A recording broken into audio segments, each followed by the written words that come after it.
How's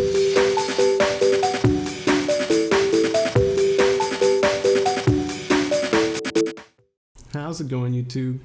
It's been a while since I showed my face on camera, but hey, here I am. In this video, we're doing a deck profile for my Yellow Gabubond deck. I will say it's not the most original idea. There is a Yellow Gabubond deck going around, which is pretty solid. So we're kind of just, taking that idea and being like, Agu kind of sucks and Gabu is the best, so let's just try with Gabubond, right? It's not the most serious or competitive deck. I'm just playing fun decks because BT7 is extended. And this is my first attempt at the deck. I know that other players have tried to build it, and I kind of just tried it myself, not really looking at what other people were doing with it. So let me know, maybe you guys like it, maybe you don't. Feel free to change stuff on it, and let me know what else you guys would like to see in the future. If you guys are not already, definitely do subscribe. We're doing daily uploads, and it's going really well, so I'm pretty happy about that. So anyway, enjoy the deck profile. Thanks for watching. Alright, so for the babies, we just have 4 Upamons. We really don't play that many rookies. You're not going to go to 5x. Upa is good because we're going to be aggressive with the rookies. You're going to be promoting and then swinging, and you want to get that extra card draw when you're doing so. So for the rookies, we only play Gabumons. We want them to be active at all times. So I play 4 of the Flower Gabu, the best Gabu. This is going to let you get your 3 swings with the Bond of Friendship, which is exactly how you're going to try to close the game out. Aside from that, I do play more Gabus. I play 2 of the EX Collection Gabumon. This one is good because the Inheritable lets you search for Gabumons or Tamers, and it doesn't specify the color, so it can grab you all your yellow Tamers or get the other Gabumon or the Bond of Friendship. I don't like the idea of just running 4 rookies, and like I said, I want to be aggressive and get chip damage with the rookies, so 6 seems pretty solid to me. For the end of our Gabu package, we have 3 Bond of Friendship. We're essentially a Bond of Friendship deck, but we can't afford to run 4, and I think it would get too crazy and it wouldn't really work out. So 3 seems like a good number for me. Again, this card is crazy good. I mean, you guys know this. You can clear the board. Sometimes you can go into it early just to answer boards if you're falling behind. But ideally, you're just getting chip damage with your rookies and the hybrids, and then Bond of Friendship is how you close the game out with 3 attacks out of nowhere. Now I run some champions. For the blue side, we run the security Digimon. So I run 4 Cordramon because he's the better security Digimon, and then 2 of the Airdramon. So these are just good when you get someone of security. They're extra attacks, which is good for us because we need to get our opponent down to 3 or 2 security. On top of that, we are going to play Tactical Retreat, as you'll see later on, and these are great targets to be put back into security so you can summon them later on. So you could Digivolve over your EX Gabumon or the regular Gabumon, and then swing, get maybe card draw from Upa if someone's got to swing over stuff. So I like having the blue champions, and again, they're super nice on the security. Now for the yellow side of things, we run pretty much the full hybrid package. So that's 4 Casimons, 4 Sephirmons, and then 4 Jet Sylphie. So the idea behind the yellow hybrid here is that we provide good healing with the Jet Sylphie because Jet Sylphie is kind of broken. We can fix our security through things like Zoe, getting the hybrids out of security. And then we have just aggression, right? Just using the hybrids as people can interact with Tamers. You can always just Digivolve and then swing right away, push that damage. So playing all the yellow hybrid just makes sense to me. I will say that for the blue security Digimon, you could be playing blue hybrids, like maybe instead of the Airdramons.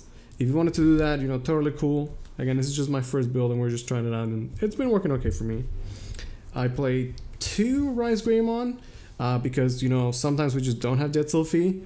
And if you have to Digivolve into a level 5, I like Rise Greymon as a way to replenish, that Tamer that you spent. Sometimes you swing with a Sephirmon at security, it lives, and then you're like, well, what do we do? You can go into a Rise, go to 7k and then get a free Tamer. It's also a way for us to play the TK without looking at security, which is good because sometimes that can hurt us. So I like Rise Grey as a way to just get free Tamers. But definitely experiment with it if you don't like it. I played 2 level 6 yellows. So we have 1 Kasuchi and 1 Dynasmon. They both provide healing, and we have some synergy with them. Like obviously Bond of Friendship trashes your security.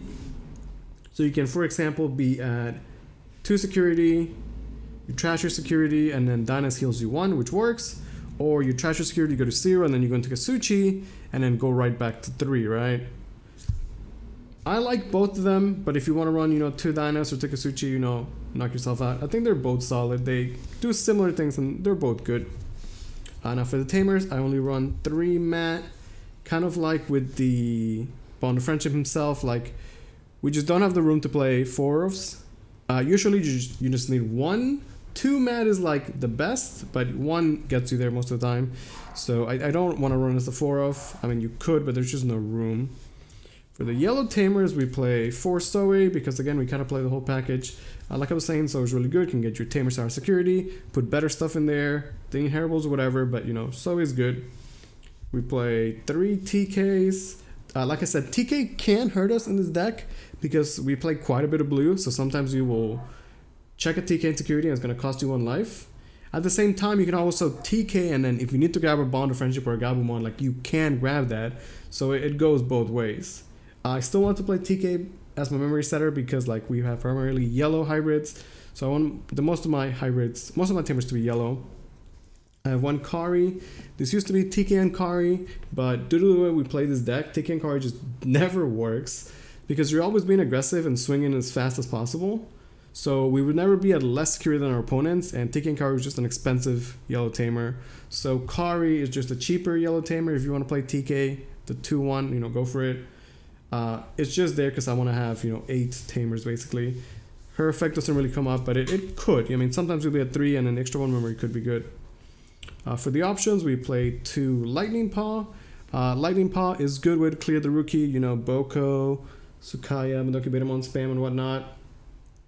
There is the question of why not play Perch Shine, and my reasoning is that Perch Shine is better in security, right? When it checked by your opponent, it's going to give them -3 to everybody, and it's a permanent effect or a lingering effect for the turn, which is good technically.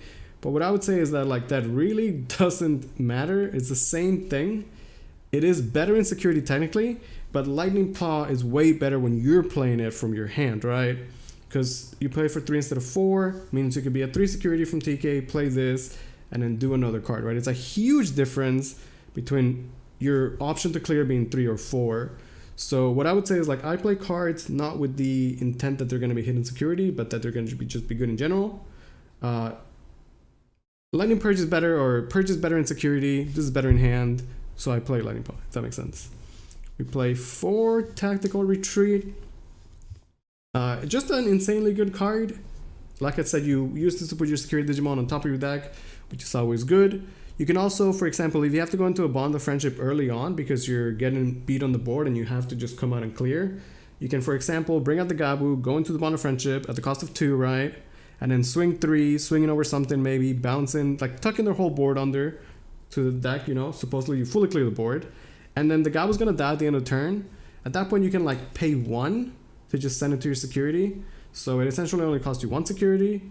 And then you have a 14k in security, which, it's okay. Sometimes people like, they need their security their Digimon to survive. Like a Lord Knight needs to survive against security, for example, right? And in security, this card is amazing, just gives you extra life. A lot of times people are swinging because they're going for game, and they'll check retreat, means they no longer have game, and then you will hopefully have game the next turn, right?